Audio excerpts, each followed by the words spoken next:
अभी बदायूं कांड से पूरा देश उबर भी नहीं पाया था कि बस्ती से एक और मामला सामने आ रहा है जो सबकी रूह कपा देने के लिए काफी है। यहाँ पर आरोप लगा है कि एक विशेष समुदाय के लड़के कासिम ने एक गरीब परिवार के घर में महज इसलिए आग लगा दी क्योंकि पीड़ित का 8 साल का मासूम बच्चा गेंद खेल रहा था और वो गेंद उस लड़के के पैर में लग गई थी। गेंद लगने से गुस्साए आग बबूला कासिम ने मासूम को पीट दिया, जिस पर बच्चे के पिता ने आपत्ति दर्ज कराई तो वो धमकी देकर चला गया। हालांकि गनीमत ये रही कि आग लगने के बाद पीड़ित परिवार अचानक से उठा और आनन फानन में घर से बाहर निकलकर अपनी जान बचाई।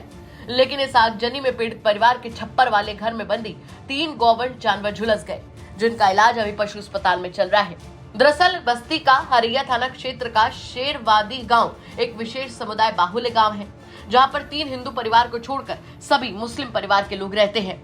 2 दिन पहले राजबली चौहान का 8 साल का नाती खेल रहा था, जहां गेंद खेलते वक्त वो गेंद कासिम के पैर में लग गई, जिसकी शिकायत लेकर कासिम राजबली के घर पहुंचा और धमकी देने लगा। राजबली के पिता ने कासिम को डांटा तो वो गुस्सा गया और घर जलाने की बात कहकर चला गया, जिसके बाद आरोप लगा कि 1 हफ्ते बाद ही यानी 18 तारीख को देर रात कासिम आया और पीड़ित परिवार के छप्पर में आग लगा दी। इस दौरान राजबली चौहान अपने पूरे परिवार के साथ सो रहे थे। जैसे ही आग की लपटें बढ़ने लगी और पूरे घर को चपेट में लेना शुरू किया तो एहसास होती हुई वो नींद से जगे और पूरे परिवार को उठाकर बाहर भागे, जिसके बाद उनकी जान बच सकी। 1 हफ्ते पहले हमारे भाई के बच्चे को उन्होंने मारा था, तो पिताजी कासिम मारे थे, तो हमारे कासिम ही उस समय थे, हमारे पिताजी उस समय थे वहाँ पर। तो उस बच्चे को देखे मारते हुए छटपटा रहा था बच्चा, तो पिताजी के हमारे मतलब बच्चा 8 साल का है सर जी। फिर वो सर जी पिताजी उसको हाथ पकड़ कर भगाने लगे वहाँ से, वो नहीं गया सर जी। तो फिर वो क्या नाम है पिताजी को धमकी दिया, बोला कि मैं आपको जला दूंगा, बर्बाद कर दूंगा। फिर उसके 1 हफ्ते बाद सर हमारा मड़ई जला दिया और हम सब मकान में उसी रहते थे घर में, हम सबका पूरा जला दिया सर जी। हमसे सर जी जब तड़तड़ाने लगा, और छप्पर का मकान था हम सबका, जब तड़तड़ाने लगा, आवाज करने लगा, तो हम सब आँख खुल गई हमारी सब। इस घटना के बाद स्थानीय पुलिस ने कोई एक्शन नहीं लिया। इतना ही नहीं, पीड़ित परिवार के मुखिया राजबली ने आरोप लगाया कि कासिम की तरफ से धमकी देने की शिकायत भी उन्होंने थाने में की थी, लेकिन इस मामले को भी हल्के में लिया गया। वहीं परिवार का ये भी आरोप है कि इस मामले में शुरू से ही पुलिस ने पीड़ित परिवार की सुध नहीं ली और उनकी सहायता के लिए हिंदूवादी संगठन को सामने आना पड़ा। तब जाकर पुलिस हरकत में आई और आरोपियों के खिलाफ FIR करने के साथ साथ आरोपी को गिरफ्तार भी किया गया। के हरिया थाना क्षेत्र के शेरवादी का मामला है। उस गांव में करीब 80 घर से ऊपर मुस्लिम परिवार रहते हैं और ये 4-5 घर हिंदू चौहान परिवार रहता है। जी, ये अल्पसंख्यक हैं और इन्हें काफी दिनों से जो है वहाँ प्रयास हो रहा है कि लोग वहाँ से पलायन कर जाएं, गांव छोड़ के भाग जाएं। इनका गेहूं का खेत भी जला दिया गया था। इनका जो है वो दुकान किराने की छोटी सी चलती, इसको भी लूट लिया गया था। मैं उस गाँव में गया था, वहाँ की बहन बेटियां बता रही थी उनके साथ भी छेड़छाड़ भरी टिप्पणी छीटाकशी होती रहती है।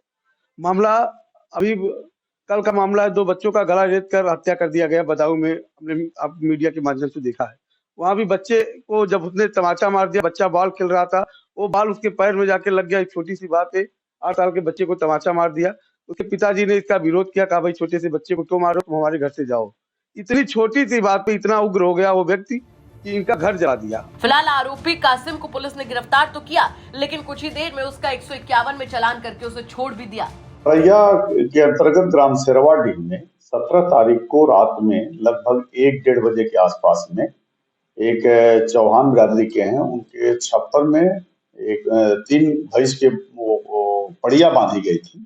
और जैसा कि मैंने जो पूछताछ किया उनके घर से जाकर के, तो उन्होंने बताया कि 1 बजे 1:30 बजे के आसपास में उनका लड़का जो है वो जगा और मोबाइल चार्जर में लगाने जा रहा था और देखा कि छप्पर के एक साइड में कुछ उजाला दिखा, जिस पर वो जब गया तो उसमें आग लगी हुई थी।